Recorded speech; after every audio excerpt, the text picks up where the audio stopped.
Hello, welcome to all. आज हम पढ़ेंगे अल्फ्रेड वेगनर के महाद्वीपीय प्रवात सिद्धांत के बारे में। वेगनर एक जर्मन क्लाइमेटोलॉजिस्ट तथा जियोलॉजिस्ट थे। उन्होंने अपने शोध तथा अध्ययन के दौरान एक समस्या देखी, वो थी जलवायु संबंधी परिवर्तन। उन्होंने देखा कि पृथ्वी की सतह पर बहुत सारे ऐसे क्षेत्र हैं जहाँ ऐसे प्रमाण मिले हैं जिनके आधार पर यह कहा जा सकता है कि उन क्षेत्रों में या उन स्थान विशेष पर जलवायु में समय समय पर अनेक परिवर्तन हुए और इन परिवर्तनों की व्याख्या दो प्रकार से की जा सकती है। पहला कि जो स्थल भाग हैं वो अपनी जगह स्थिर रहे हों तथा जो जलवायु कटिबंध है उनका स्थानांतरण हुआ हो या जलवायु में परिवर्तन हुआ हो। लेकिन जलवायु में परिवर्तन के इस प्रकार के कोई प्रत्यक्ष प्रमाण वेगनर के अनुसार नहीं मिलते हैं। दूसरी संभावना ये हो सकती है कि ये जो जलवायु कटिबंध है ये अपनी जगह स्थिर रहे हों तथा जो स्थल भाग हैं उनका स्थानांतरण हुआ। और वेगनर ने इसी संभावनाओं को स्वीकार किया और उन्होंने माना कि महाद्वीप स्थिर न होकर क्या है, गतिशील या निरंतर स्थानांतरित होते रहते हैं।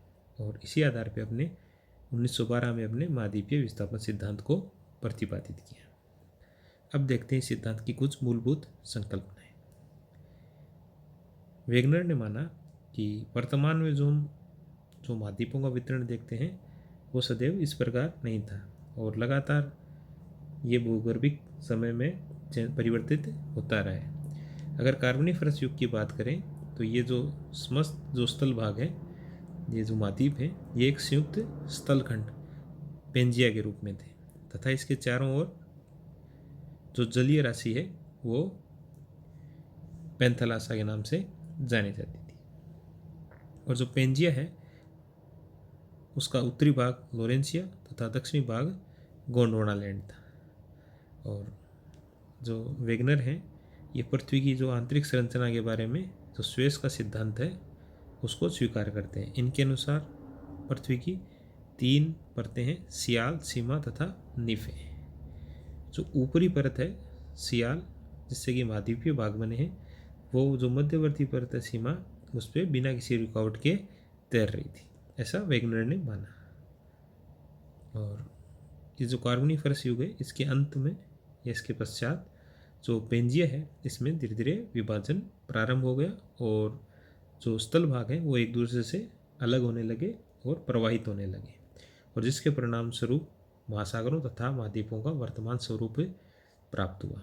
ये किस प्रकार हुआ, ये अपने वेगनर ने अपने सिद्धांत में इसके पीछे कौन सी शक्तियाँ थी तथा ये प्रक्रिया किस प्रकार चलती रही, इसके बारे में वेगनर ने अपने सिद्धांत में विस्तार से बताया है। लेकिन वह जानने से पहले हम देख लेते हैं कि सिद्धांत के बारे में इसकी क्या क्या प्रमाण है। पहला प्रमाण है जिग्सो फिट। जिग्सो फिट होता है कि किसी वस्तु के अगर 2 टुकड़े करके उसको पुनः वैसा मिला के वैसी संरचना प्राप्त की जा सके, इसको बोलते हैं जिग्सो फिट। अब अगर अटलांटिक महासागर को देखें, विशेषकर दक्षिणी अटलांटिक महासागर के, तो इसके पश्चिमी जो भाग है वहाँ दक्षिण अमेरिका तथा इसके पूर्वी ओर अफ्रीका महाद्वीप स्थित है। अगर इन दोनों महाद्वीपों को अगर एक दूसरे से मिलाया जाए तो ये जिग्सो फिट के रूप में एक दूसरे से फिट हो जाते हैं, एक दूसरे से मिलाया जा सकता है। वेगनर ने इसको एक प्रमाण माना। अन्य प्रमाण हैं जिनमें सबसे महत्वपूर्ण है जो यहाँ पाई जाने वाली भूगर्भिक साम्यता। अगर अटलांटिक महासागर के दोनों तटों के अगर पर्वतों को देखें, जैसे अमेरिका का, उत्तरी अमेरिका का अपलेशियन पर्वतमाला तथा यूरोप की स्कॉटलैंड की जो पर्वत है, इनको अगर देखें तो इनमें एक मूलभूत समानता पाई जाती है। वहीं दूसरी ओर देखें तो जो दक्षिण अमेरिका का तटीय भाग, पूर्वी तट तथा अफ्रीका के पश्चिमी तटीय जो क्षेत्र है, वहाँ की जो भूगर्भिक संरचना है वो समान लगभग समान पाई जाती है। अब है जीवाश्मीय साक्ष्य। जिस प्रकार जो तटों के दोनों ओर पाए जाने वाले चट्टानों में समानता मिलती है, उसी प्रकार इनमें पाए जाने वाले जो जीवावशेष तथा वनस्पति अवशेषों में पर्याप्त समानता मिलती है। इसका एक उदाहरण है ग्लोसोप्टेरिस, जो वनस्पति के अवशेष हैं वो। अगर इसका वितरण देखें तो ये भारत, दक्षिण अफ्रीका, ये दक्षिण अमेरिका का दक्षिणी भाग, ऑस्ट्रेलिया तथा अंटार्कटिका में ऐसे जीवाश्म पाए जाते हैं। और ये सभी किसके भाग थे? गोंडवाना लैंड के भाग थे। और ये तभी संभव हो सकता है कि जब ये जो स्थल भाग हैं ये एक स्थल भाग के रूप में कभी किसी समय भूगर्भीय काल में जुड़े हुए हो परस्पर। अगला है पेलियोक्लाइमेटिक या पूरा जलवायविक प्रमाण। अब अगर विश्व में कोयले का वितरण देखें तो ये शीतोष्णकटिबंधीय, मुख्यतः शीतोष्णकटिबंधीय क्षेत्रों में ही मिलता है। जबकि अगर कोयले की बनने की प्रक्रिया देखें तो जिस प्रकार ये वनस्पतियों से बना है भूगर्भिक समय में, तो इसका निर्माण उष्णकटिबंधीय जलवायु क्षेत्र में ही संभव है। तो इस प्रकार हम कह सकते हैं जो कार्बोनिफरस युगीन जो कोयला शीतोष्णकटिबंधीय क्षेत्रों में मिलता है वो इन क्षेत्रों में तभी मिल सकता है जब ये क्षेत्र कार्बोनिफरस युग में ये जो विषुवत रेखा है वो मध्य रेखा के आसपास के क्षेत्र रहे हों। और ये तभी संभव है कि जब इन महाद्वीपों का क्या हुआ हो? स्थानांतरण हुआ। दूसरा साक्ष्य है जो कार्बोनिफरस जो हिमयुग है।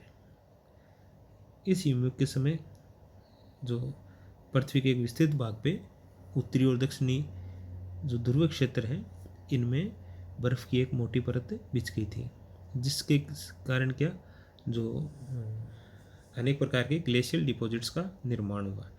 और वर्तमान में देखें तो ब्राज़ील, अफ्रीका, प्रायद्वीपीय भारत और ऑस्ट्रेलिया है, इसमें इस प्रकार के लगभग समान हिमानी निक्षेप या ग्लेशियल डिपॉजिट्स पाए जाते हैं।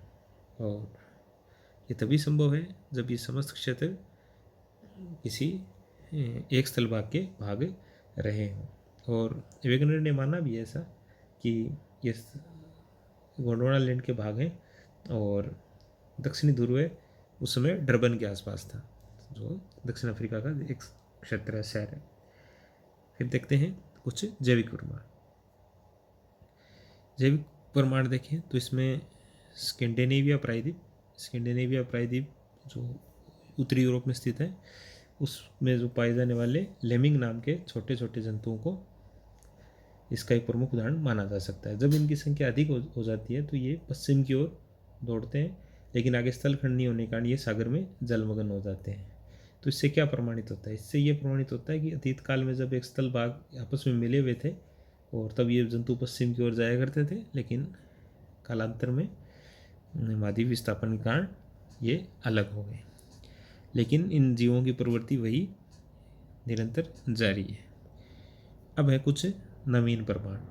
इसमें एक पूरा चुंबकत्व, पैलियोमैग्नेटिज्म तथा एक हैरियस का सागर नितल प्रसरण सिद्धांत तथा जो वर्तमान में सर्वप्रचलित प्लेट विवर्तनी की सिद्धांत भी वेगनर के सिद्धांत के जो वेगनर ने माना है मूलभूत सिद्धांत है उसका कि महाद्वीपों का विस्थापन होता है उसकी पुष्टि करते हैं।